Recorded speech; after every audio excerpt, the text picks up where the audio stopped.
Hello everybody and welcome to parksbros. It's Drew here, and today we're going to be diving into the Knott's Berry Farm new for 2023 changes, specifically in Fiesta Village.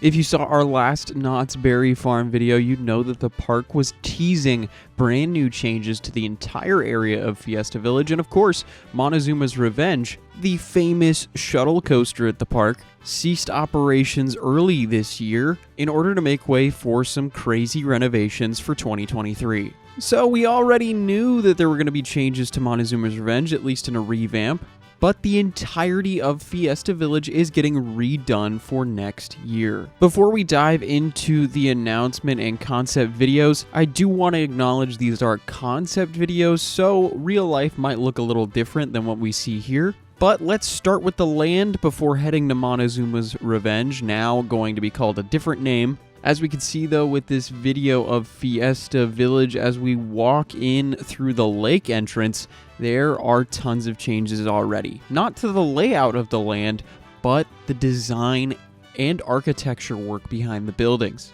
There's going to be changes to the fountain area as well as the cantina, and what would seem to be one of 3 mini lands within Fiesta Village, as this section of the area definitely takes on more of a Spanish-influenced type theme, and that area also eclipses the main stage and the merry-go-round. That's not all though, it circles around past La Papa Loca and past Wave Swinger, so that entire building is going to be redone in that style, and I gotta say, it looks very clean and very fantastic.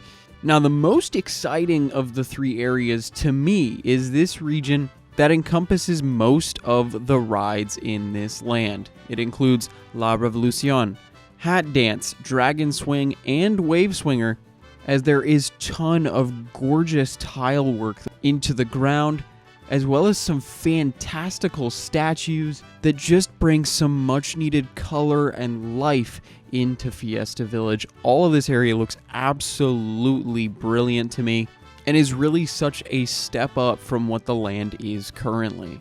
And I gotta say, I'm very excited to see some refurbishment going into the flat rides of that area, including La Revolucion, which is sporting a brand new paint job, which just looks amazing. But speaking of brand new paint jobs, that leads us to the 3rd of the mini areas. This is more of a Mesoamerican influenced area with Soul Spin taking on a new paint job as well, looking like it's completely made out of stone, as we move toward Jaguar, sporting a brand new repaint of its own, as well as new statues surrounding the area and potential changes to the fountain in that placement, and hopefully some reworking fog effects coming from the temple itself. As we walk past the revitalized bathrooms, we'll come across the new entrance for MonteZOOma, as well as getting to see some of the brand new theming, which will add it in next to Jaguar perfectly. Getting a complete overview of Fiesta Village as a revamp is just amazing. There is a clear difference between the 3 mini lands in terms of path work and path styling, which I really enjoy. And I am absolutely stoked to see new path work, including a mini bridge in front of Jaguar, just changing that area up quite a bit.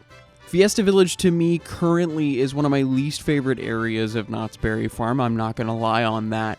But with this revitalization, it looks stellar and could potentially be one of the best areas of the park easily. From that, though, we can move on to MonteZOOma, which is no longer going to be called MonteZOOma's Revenge. It's officially now MonteZOOma, the Forbidden Fortress. Now, while the name is not exactly a favorite, I think it's necessary to change it because this ride is going to be drastically different.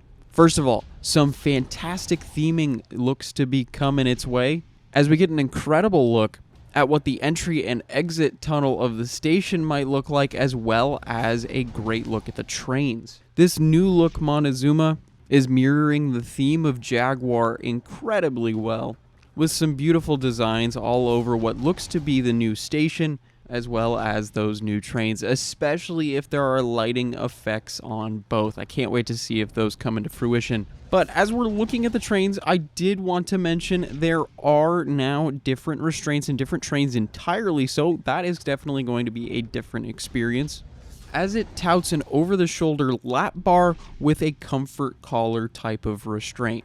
Now, we're not entirely sure on who are making these trains as of yet, but I will say the restraints look very similar to the Kumbak restraints featured on roller coasters such as T3 at Kentucky Kingdom. Now, I know online there was quite a bit of fervor about how this is awful, but I will say a major advancement with this change of over-the-shoulder restraints officially is much quicker dispatch times, as now you won't have people having to push down a lap restraint as well as check a seat belt. They just got to push down the restraint, pull up, and it should be good to go. And that's especially something that they need to focus on, since this is a shuttle coaster and only houses one train on the track at a time.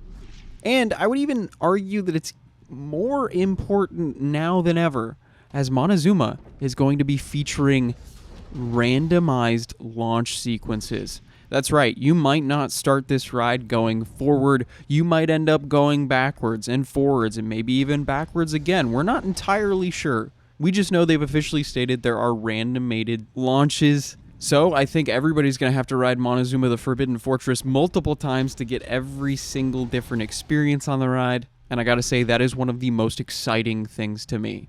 Now, in terms of layout, it definitely seems like it is exactly the same so far.